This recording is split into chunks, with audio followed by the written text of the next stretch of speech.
नमस्कार, आदाब। Crime petrol dial 100 की बर्निंग केसेस की श्रृंखला की हमारी कल की कहानी के दूसरे और अंतिम भाग में आप सबका स्वागत है। आखिरकार पुलिस ने सूरज को तोड़ लिया और वो सरकारी गवाह बन गया, लेकिन यह संदेह अब भी बना हुआ था कि सूरज पर कितना भरोसा किया जा सकता था। कहीं ऐसा तो नहीं था कि वो कोई नई चाल चल रहा था। चल अब बोल, कितने बच्चों को किडनैप किया? यही कुछ 40 के आसपास। क्यों किडनैप किया? काम के लिए साहब, पॉकेट मारने का, चेन खींचने का। क्या है ना साहब, पब्लिक में किसी को समझ में भी आया ना तो बच्चे को देख के कोई जल्दी शक नहीं करता है। इसके साथ क्या किया?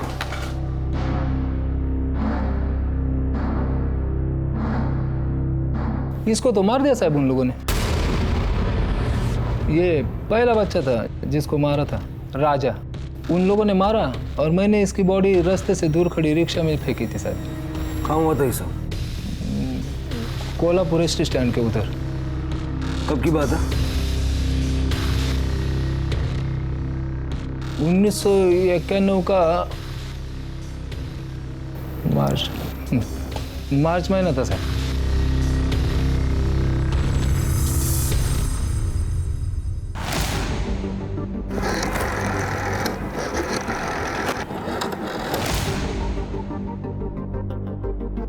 हेलो,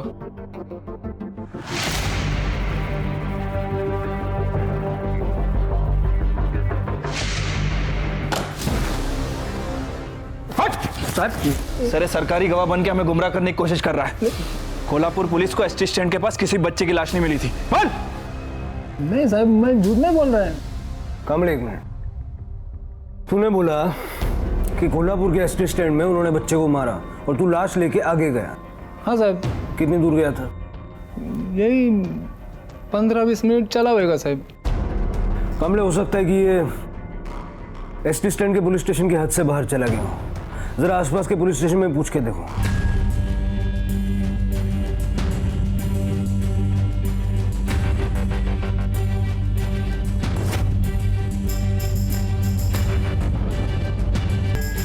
हो सर, हाँ होता।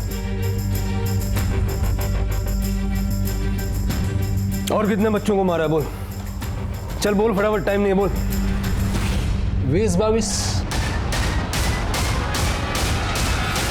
सूरज को सरकारी गवाह बना लिया गया था, लेकिन पुलिस की उस पर विश्वास की नींव अब भी कमजोर थी, क्योंकि विश्वास करना मुश्किल था कि रुक्मणी और उसकी 2 बेटियों ने 40 बच्चों को अकेले अगवा किया।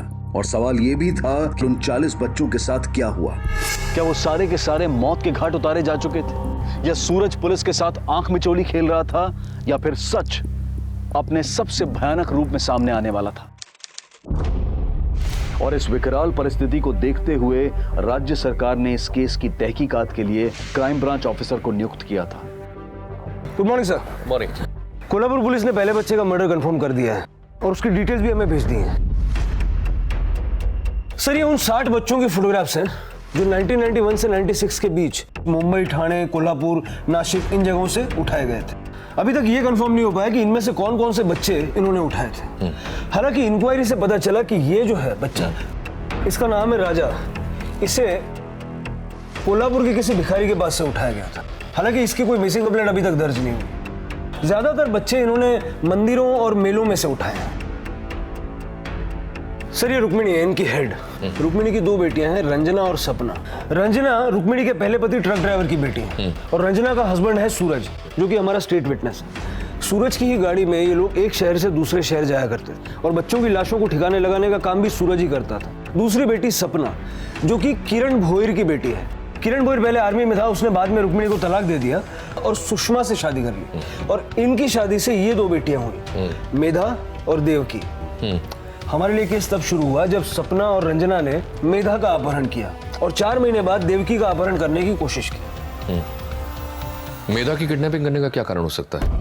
मेधा को तो बदला लेने के लिए उठाए थे साहब। ये रुक्मिणी आई, रंजना और सपना, इनका मेन काम तो पॉकेट मारने का है और वो गोल्ड चेन खींचने का। मेधा को अगर बदला लेने के लिए उठाए तो बाकी बच्चों की उठाए? साहब, वो क्या है, एक औरत जब बच्चे को लेके चलती है ना गोद में, तो किसी भी आदमी को शक नहीं होता कि अपना पॉकेट उसने मारा होगा। और इसीलिए सबसे पहले वो राजा राजा को उठाए थे सब। कहाँ से उठा है? वो शिरडी का रास्ता है ना साहब, वहीं शिरडी के पास में कहीं से। लेकिन उस वक्त मैं नहीं था उधर साहब। जब मैं वापस आया ना तब इन्होंने ही मेरे को बताया था कि शिरडी में किसी भिखारन का बच्चा उठाया करके।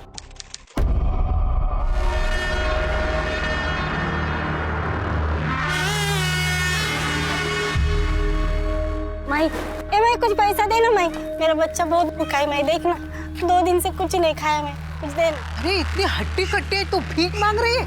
कुछ काम धंधा क्यों नहीं करती? बच्चों को भूखा मारेगी तू? बच्चा बड़ा होएगा तो क्या बोलेगी तू? मैं तो काम करना चाहती हूँ माई, लेकिन मेरे को कोई काम ही नहीं देता है, तो मैं क्या करूँ? अरे वो शेठ को झाड़ू पोते के लिए बाई चाहिए थी ना? हो आई। ए तू इसके साथ जा, तुझे काम मिलेगा। चल हाँ! बच्चे को मत लेके जा। वो शेठ को बच्चे का चिल्लाने का रोने की बहुत चिढ़ है। ऐसा ना हो तुझे काम न मिले। एक बार काम मिले ना तो कुछ वांदा नहीं है। पर इसको कहाँ छोड़ो? हम है ना हमारे पास। तुम लोगों के पास? अरे हम लोग है ना, और ये आ रही ना तेरे साथ। हाँ। जा तू चिंता मत कर, हम संभालेंगे। हाँ चल। हाँ मैं इसका ध्यान हाँ हाँ हाँ? बाबू ध्यान रखो मैं। हाँ हाँ। रंजना ने उस भिखारन को चकमा दिया और वहां से भाग गई। पीछे से इन लोगों ने बच्चे को उठाया और ये भी भाग गए सीधे पूना। ये पूना में राजा करीब 1 साल भर इनके पास था। उसी को गोद में लेके ये लोग पॉकेट मारते थे साहब। राजा की वहाँ मौत हो गई और तूने उसे रिक्शा में डाल दिया? अरे नहीं साहब, राजा उस वक्त मारा नहीं था, सिर्फ सर फटा था उसका। हाँ थोड़ा खून बह गया था, पर उसके बाद इन लोगों ने उस आदमी को धमकी दिया ना साहब, तेरे को पुलिस स्टेशन लेके जाएंगे। 2000 रुपये निकल के दिया, निकल गया उधर से।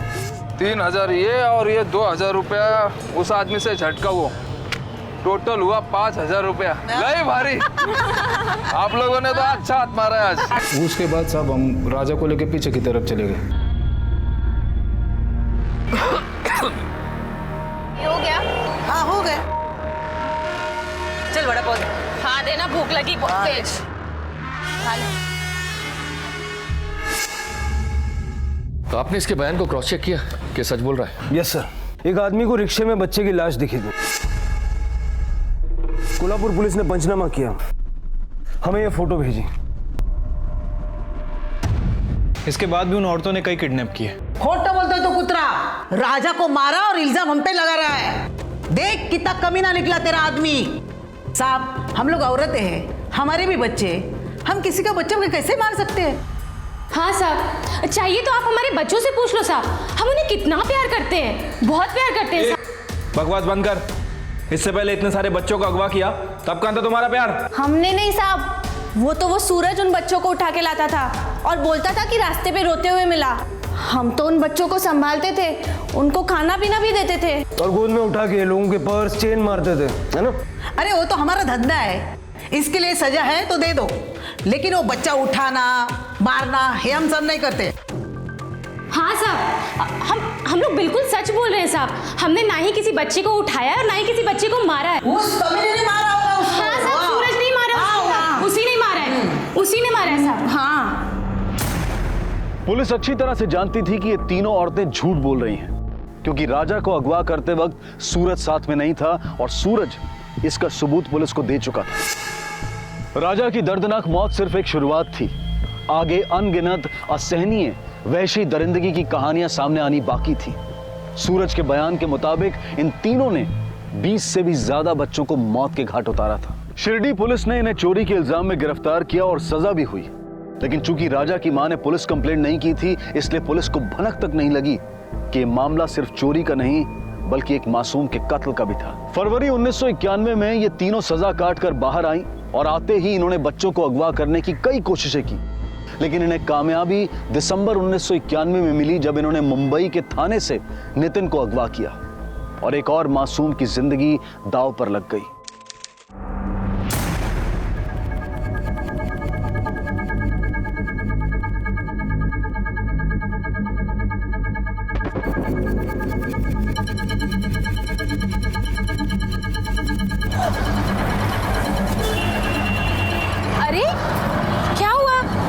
बच्चे क्यों रो रहे हैं? लाइए, मुझे दीजिए।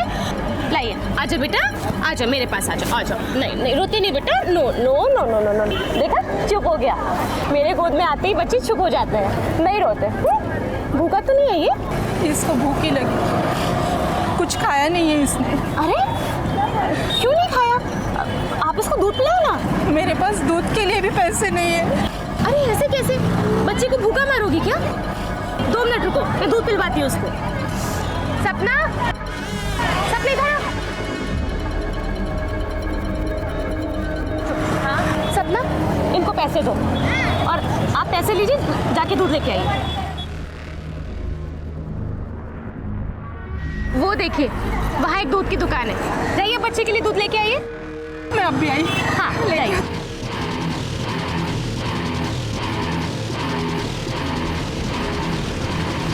उस बच्चे को कब मारा और कहाँ मारा?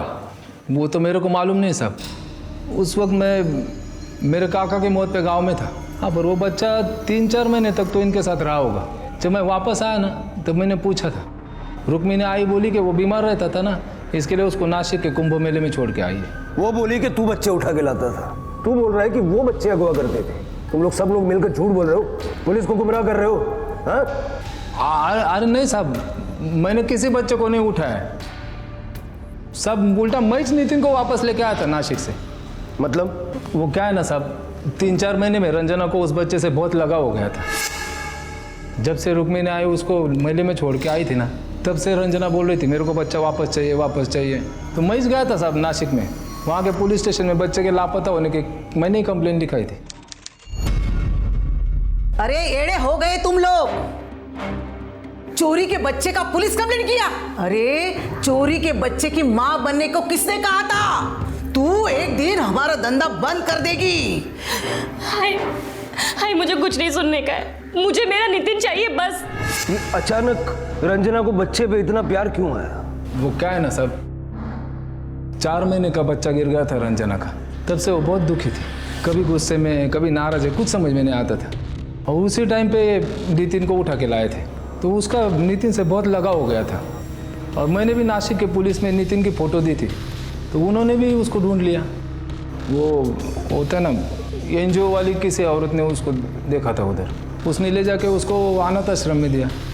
फिर अनाथ आश्रम वालों ने उसको किसी को गोद दे दिया।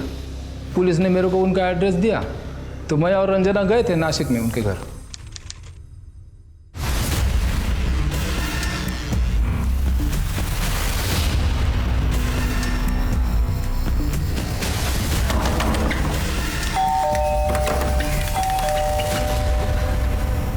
किधर है मेरा नितिन? कौन नितिन? यहाँ कोई नितिन वितिन नहीं रहता। नितिन नहीं रहता? लेकिन कसला आवाज है, कोण आले? नितिन, मेरा बच्चा। अरे कहाँ भाग रही हो? नितिन, नितिन, नितिन मेरा बच्चा है। कहाँ घुसे चली आ रही हो? ये मेरा बच्चा है, मेरा नितिन नहीं है। एक मिनट, आप क्या शोर मचा रही है?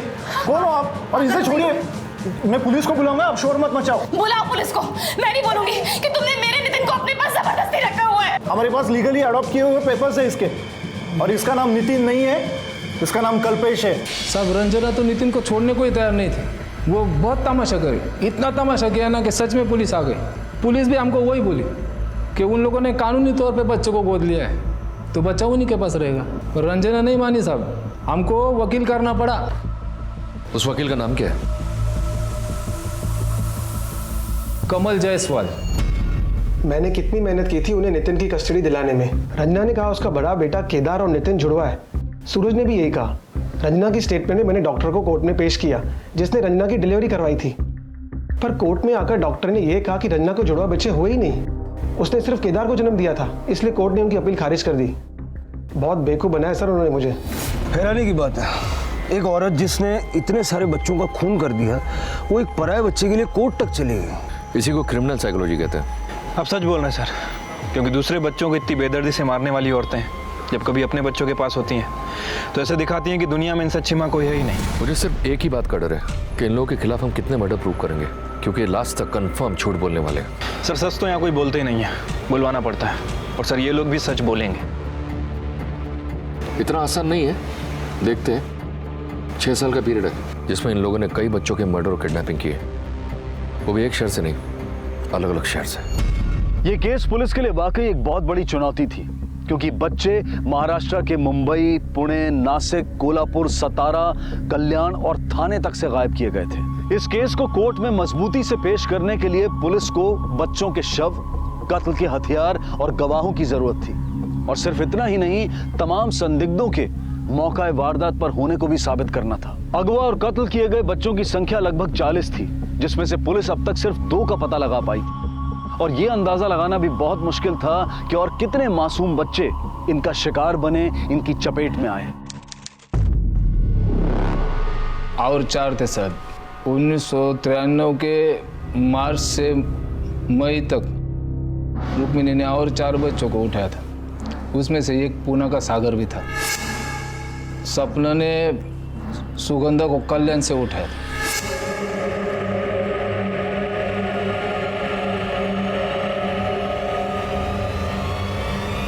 रुक्मिणी और रंजना ने गणेश और मीरा को मुंबई से उठाया था। सुनिए ना, थोड़ा पैसा दीजिए।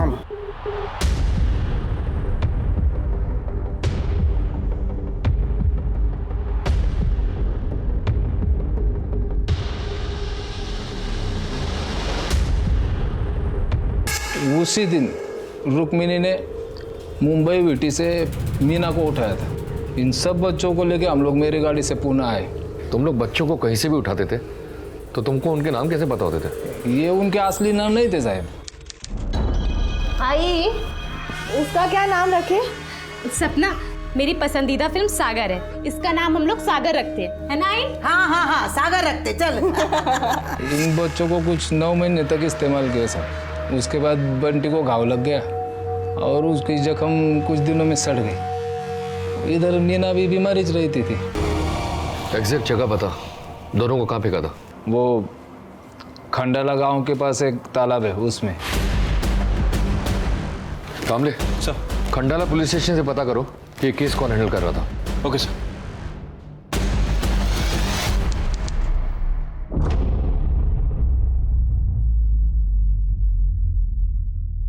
सर, ये खंडाला गांव पुलिस स्टेशन से पीएसआई जोशी हैं। सर, वो केस इन्हीं के पास था। सर, गौतम शिटोले नाम का एक आदमी तालाब में मच्छी पकड़ने गया था। उसे ये बैग मिला था सर। उसने देखा कि बैग में बच्चे की लाश है, तो फौरन हमें फोन किया। हमने वहां आसपास जाकर के चेक किया, तो बच्चे की डेड बॉडी से भरा हुआ ये दूसरा बैग मिला था हमको वहां पर। आपने आसपास के पुलिस स्टेशन में इस उम्र के बच्चों की मिसिंग कंप्लेंट चेक की थी? यस सर, लेकिन इन्हें पहचानना मुश्किल था, क्योंकि पोस्टमार्टम रिपोर्ट के मुताबिक ये लाश हमें 10 दिन बाद मिली थी। काफी गल चुकी थी और पहचान नहीं होने की वजह से ये केस आगे नहीं बढ़ पाया सर। और पोस्टमार्टम रिपोर्ट के मुताबिक इन दोनों बच्चों की मौत गलत दबाने से हुई है। इसका मतलब है जो सूरज अब तक कह रहा है वो सच है। सूरज की मदद से पुलिस 3 बच्चों के कत्ल को साबित करने में कामयाब थी। बयान के मुताबिक 2 और बच्चों को मारकर नदी में फेंक दिया गया था और मीरा और गणेश अब भी उनके साथ थे। पर जल्द ही गणेश का भी एक मामूली सी वजह के कारण कत्ल कर दिया गया और सूरज के बयान के मुताबिक उसकी लाश को खंडाला घाट के जंगलों में फेंक दिया गया था, जो अभी तक बरामद नहीं हो पाई और पुलिस के पास उसका कोई रिकॉर्ड नहीं था। अब 4 बच्चों में से सिर्फ मीरा बची थी। क्या किया होगा उन्होंने मीरा के साथ? क्या मीरा जिंदा थी या फिर उन्होंने उसका भी कत्ल कर दिया था?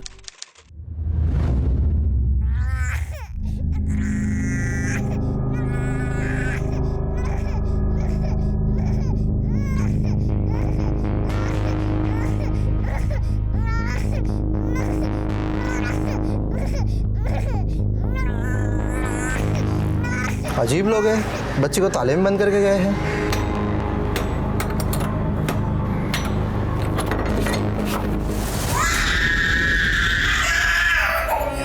रुक्मिणी के घर में मिली मीरा को पुलिस ने हॉस्पिटल में भर्ती करवा दिया।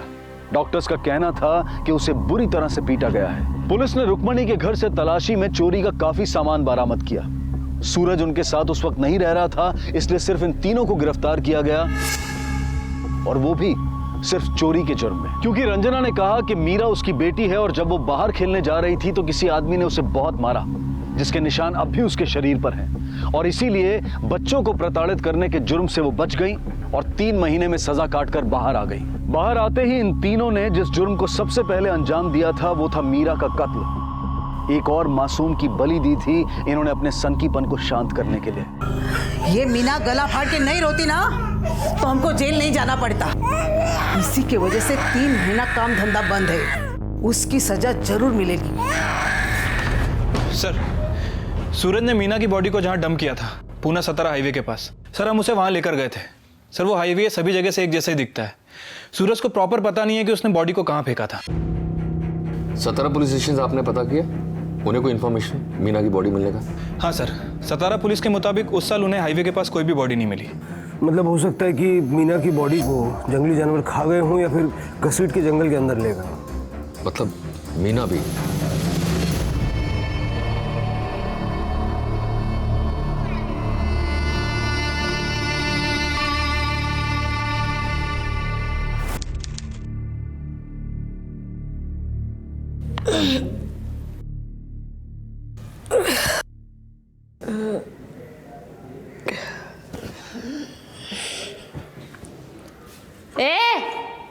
चाय देना।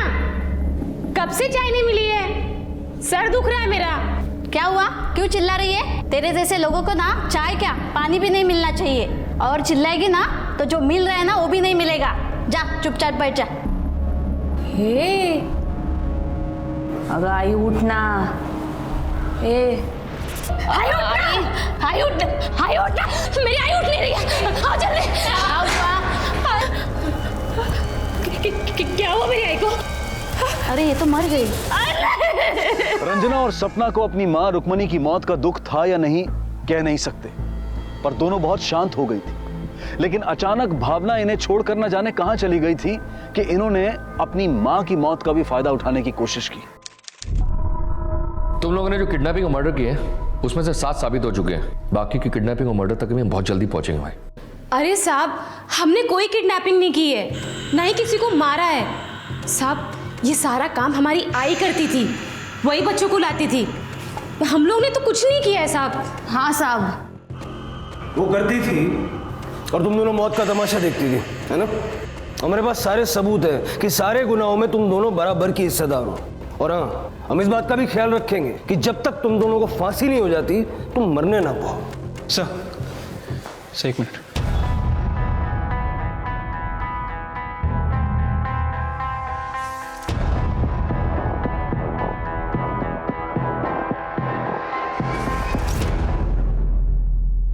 सर, ये रुक्मिणी के सेकंड हस्बैंड थे, ये उनकी बीवी है, और मेधा इन्हीं की बेटी थी।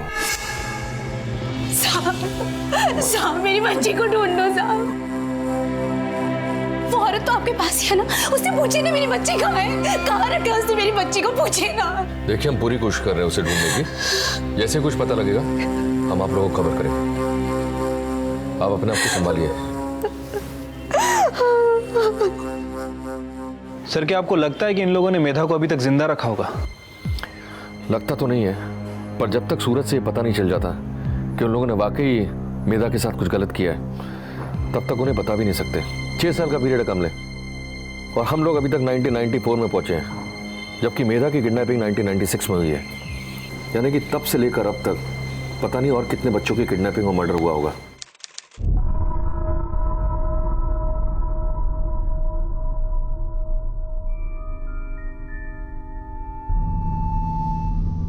ये उंगलियों पे क्या गिन रहे हो? अरे साहब, वो बड़े साहब ने बोला था ना, मेधा के पहले कितने बच्चे। घिनौने आदमी इतने सारे बच्चों को मार दिया और उंगली पे गिन रहा है। मेधा नहीं, मीना के बाद से बता। मीना के बाद सुरभि थी साहब।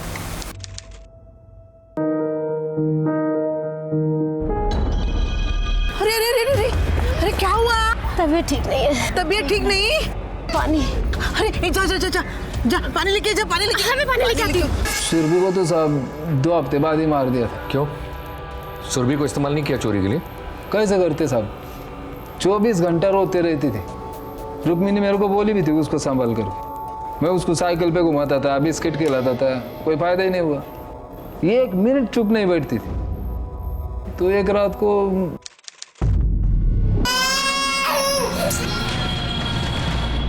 बता, सुरभि की बॉडी कहाँ फेंकी?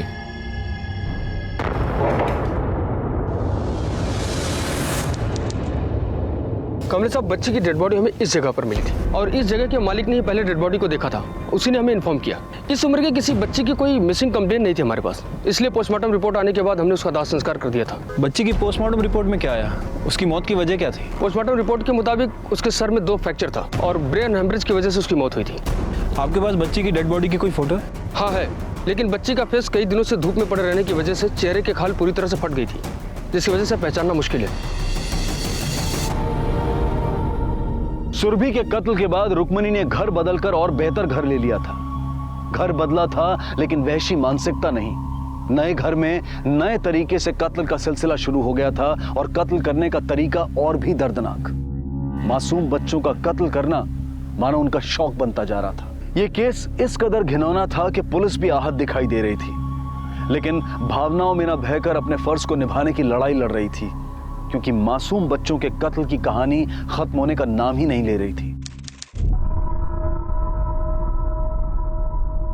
सूरज ने एक और किडनैपिंग और मर्डर के बारे में बताया और ये कत्ल पिछले किए गए मर्डर से भी बेरहमी से किया गया। बच्चे का नाम अमर था। अमर? अमर तब 5 साल का था। 5 साल के बच्चे को अपने माँ बाप का नाम और पता तो याद होना चाहिए। याद था तभी तो उसका मर्डर हुआ।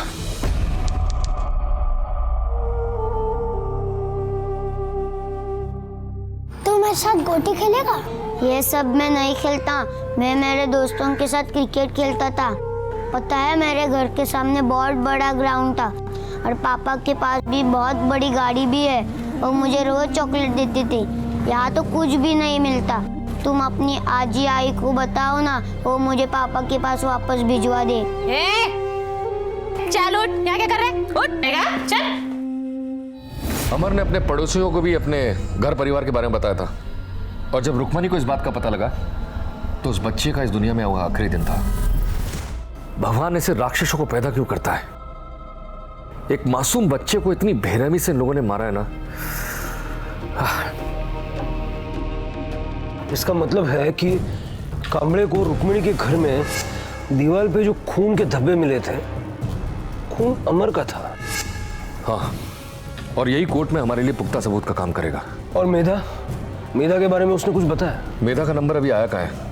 अभी तो उसके पहले की लिस्ट बहुत बाकी है। सरकारी गवाह है तू, सरकारी दामाद नहीं, समझा?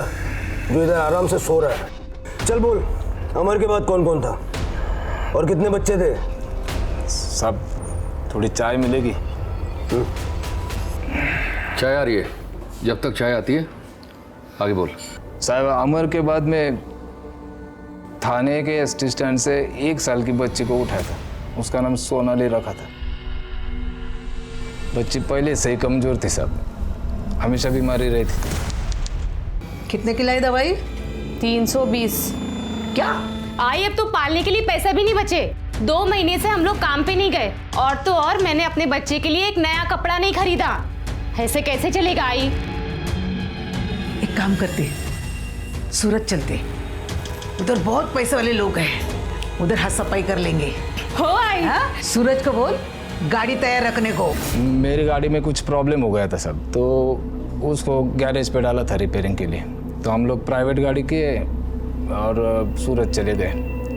वो सोनाली बहुत बीमार थी साहब, तो चोरी करने के लिए बच्चे की ज़रूरत तो थी, इसलिए सोनाली को भी साथ में लेके जाना पड़ा। चोरी करते हुए बच्चे रोते नहीं थे? नहीं साहब, काम पे जाने के पहले उसको नींद की दवाई दे देते थे हम लोग, और ये नींद की दवा के कारण सोनाली और भी कमज़ोर हो गई थी। रुक्मिणी यहाँ को लगा कि उसको अभी रखने का कोई फ़ायदा नहीं है, तो एक ढाबे पे हम लोग खाने के लिए रुके थे। उधर उसने बोल दिया कि इससे छुटकारा पा लेते हैं। ड्राइवर को बिल्कुल शक नहीं हुआ कि बच्चा साथ में नहीं है? कैसे पता चलेगा साहब? वो तीनों माँ बेटी इस काम में एकदम चालू है।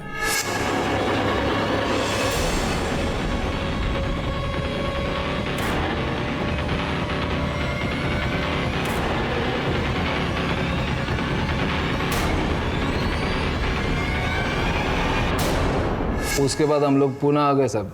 फिर कुछ दिन के बाद मेरा एक्सीडेंट हो गया, तो मैं मेरे दोनों बच्चों को लेकर गांव में चला गया सर। गांव चले गए मतलब? बच्चे स्कूल में नहीं जाते थे? नहीं सर, उन लोगों ने बच्चों को भी यही काम सिखाया। रुक्मिणी को कभी लगा नहीं कि जो वो कर रही है वो गलत है? उससे बच्चों को पढ़ाना चाहिए, कुछ बनाना चाहिए, बजाय इसके कि चोर बनाया। तुमने कभी उसको समझाने की कोशिश नहीं की? उधर सिर्फ रुक्मिणी आई के चलती थी और वो बोले कि वही करना पड़ता था। ये छोड़, ये बता सोनाली के बाद। सोनाली के बाद तो मैं गांव में चला गया था सब, लेकिन उधर से मैंने फ़ोन किया था तो रंजना ने बोला था कि उसके बाद उन्होंने और 2 बच्चों को उठाया। लेकिन जब मैं 3 महीने के बाद वापस आया तो मेरे को घर में कोई बच्चा नहीं दिखा सब। सुन, मैं जब गांव में था तब तुम लोगों ने 2 बच्चे उठाए थे। किधर है? जहाँ बाकी सारे बच्चे जाते हैं उधर ही। मालूम है, पहले उनसे खूब काम लिया, फिर तुम्हारा ठिकाने लगाने वाला काम मैंने किया। आई मेरे से ना बहुत खुश हुई। देखना कितनी जाड़ी चेन दी है मेरे को। अच्छा, मजे है तेरे। कौन बोला आपको ये सब साहब? मैंने किसी बच्चे को नहीं मारा और मैं ऐसा काहे को करेगी साहब? और नहीं मैंने किसी को फेंका है। ये सारा काम मेरी आई करती थी साहब, उसके सामने किसी को बोलने की हिम्मत नहीं थी। रंजना देखो कितने मासूम है, इतनी बेरहमी से मार दिया तुमने उन्हें। साहब मैं काहे को किसी को देखेगी? मैंने बोला ना कि मैंने कुछ नहीं किया साहब, और मेरा इन बच्चों से कोई लेना देना नहीं है साहब। तुम्हारे लेने देने का प्रूफ है हमारे पास। अगर तुम ये 2 मर्डर कबूल कर लोगी तो हम तुम्हारे बच्चे तुम्हारे साथ रहने देंगे, वरना मजबूरन हमें तुम्हें तुम्हारे बच्चों से अलग करना पड़ेगा। उधर ही भेज दो साहब, वो संस्था वाले ना मेरे बच्चे का बहुत अच्छे से ध्यान रखेंगे। उधर ही भेजो साहब। हाँ। रंजना और सपना इतनी शातिर अपराधी थी कि पुलिस की कोई भी चाल कामयाब नहीं हो पा रही थी। उन दोनों में से किसी ने भी उन 2 बच्चों की किडनैपिंग और कत्ल को कबूल नहीं किया जो उस समय किए गए थे जब सूरज गांव में था। 9 बच्चों के कत्ल सामने आ चुके थे, लेकिन अब तक सिर्फ 4 बच्चों के कत्ल के पुख्ता सबूत मिले थे। अपराध की 6 सालों की खोज खबर लेती पुलिस मेधा तक पहुंच गई थी। मेधा उनका आखिरी शिकार थी। क्या मेधा का भी खून कर दिया गया था, या रुक्मणी ने अपनी सौतेली बेटी को कहीं छिपा दिया था या बेच दिया था? आखिर कहां थी मेधा और क्या हुआ था उसके साथ? मेधा को तो उसी दिन मार दिया था साहब, जिस दिन उसको घर से लेके आए थे। कैसे मारा? जिस दिन रंजना और सपना उसको धर्मशाला में लेके आई, उसी वक्त हम लोगों ने सामान बांध के वहां से निकले थे।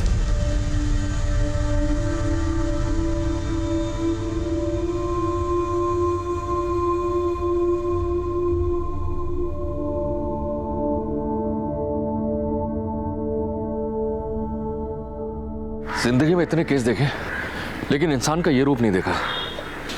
बच्चों को इतनी बेदर्दी से मारा है सालों ने। अब क्या करें? सबके सबूत तो नहीं मिल पाएंगे। जितने सबूत इकट्ठे कर सकते उतना करेंगे और जल्द से जल्द कोर्ट में चार्जशीट फाइल करेंगे। हमारी जिम्मेदारी बनती है कि इन औरतों को फांसी की सजा दिलवाना, और मुझे नहीं लगता कि कोर्ट इन पर जरा सी भी दया दिखाने वाला है। इनकी चार्जशीट पड़ी तब मैं खुद डर गया। पहले मेरे घर पे फोन करके मैंने मेरे बेटे की सलामती पूछ ली। इन दोनों बहनों ने जिस क्रूरता से ये कत्ल किए हैं कि ये दया के पात्र है ही नहीं। जून 1990 से लेकर 1996 तक इन 6 सालों में इन्होंने अपने अपराधों को एक के बाद एक अंजाम दिया। लेकिन अफसोस की बात यह थी कि इन 6 सालों में पुलिस सिर्फ 5 बच्चों को ही न्याय दिलवाने की अपील कर पाई। बाकी सबूतों के अभाव में साबित नहीं हो पाए। चोरी चकारी करने वाली इन औरतों ने कातिल बनकर विभत्स से विभत्स कत्ल करने के उदाहरण को भी पीछे छोड़ दिया। मासूम बच्चों को गला दबाकर दीवार पर खंबे पर पटक कर, और वो भी तब तक जब तक उनके सर के टुकड़े ना हो जाएं, और पत्थर से उनका सर कुचलकर उन बच्चों की जान ले ली। इनकी दरिंदगी, इनकी क्रूरता के लिए अदालत ने बिना रहम खाए इन्हें फांसी की सजा सुनाई। उच्च न्यायालय ने इन दोनों बहनों को एक ही जेल में भेजा, और वहां जेल में भी इन दोनों ने अपनी सत्ता कायम करने की कोशिश की। इस घटना के बाद 2 बहनों को अलग कर दिया गया, लेकिन ये मुसीबत जैसी की तैसी बनी रही और मानव अधिकार संगठन इनकी पैरवी के लिए आगे आए। लेकिन जब उन्होंने इनकी चार्जशीट पढ़ी, इनके अपराधों को पढ़ा, तो उन्होंने भी अपने हाथ पीछे खींच लिए। फांसी की सजा मिलने के बाद रंजना और सपना ने सुप्रीम कोर्ट में दरख्वास्त की, लेकिन सुप्रीम कोर्ट ने भी इनकी दरख्वास्त को ना मानते हुए इनकी सजा को बिल्कुल वैसे ही रखा, और अगस्त 2006 में उनकी इस फांसी की सजा को लागू कर दिया गया, जिसके बाद इन दोनों ने राष्ट्रपति से दरख्वास्त की।